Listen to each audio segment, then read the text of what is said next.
In a world of escalating housing costs and urbanization challenges, the key to greatly improving our living standards is developing efficient and sustainable transport systems, seamlessly connecting every individual in Sydney to the city's diverse opportunities and services. Hey everyone, today I'll be talking about how advancements in Sydney's transport system will result in an enhanced quality of life. I'm focusing on the UN SDG target 11.2. The success of this target is indicated by the proportion of the population that has convenient access to public transport. Having limited access to high quality public transport limits the quality of life of individuals in cities by limiting their access to potential jobs, health services, and entertainment opportunities.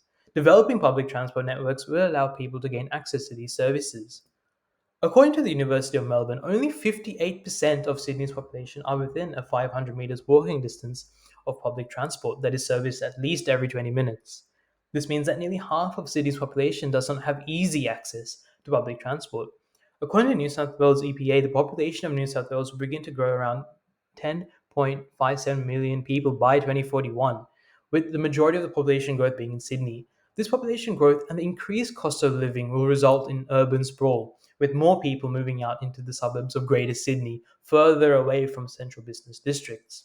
Without proper access to public transport, it'll make it difficult for the population in these areas to access different services. This is clearly seen from data by the Hilda Statistical Report, with commuting times to work in Sydney being 71 minutes in 2017, which is a 17.4% increase from 2002, which was 60.6 minutes.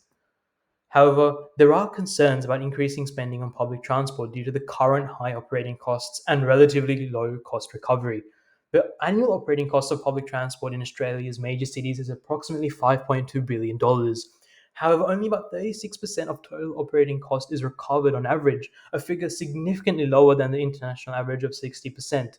There is a concern that an expansion of the public transport network might result in greater losses.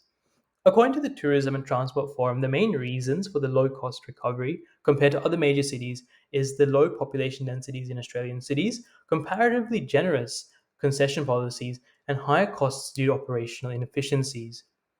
I would counter the previous concerns by stating that the government can implement policies targeting these areas that will help recover the operating costs.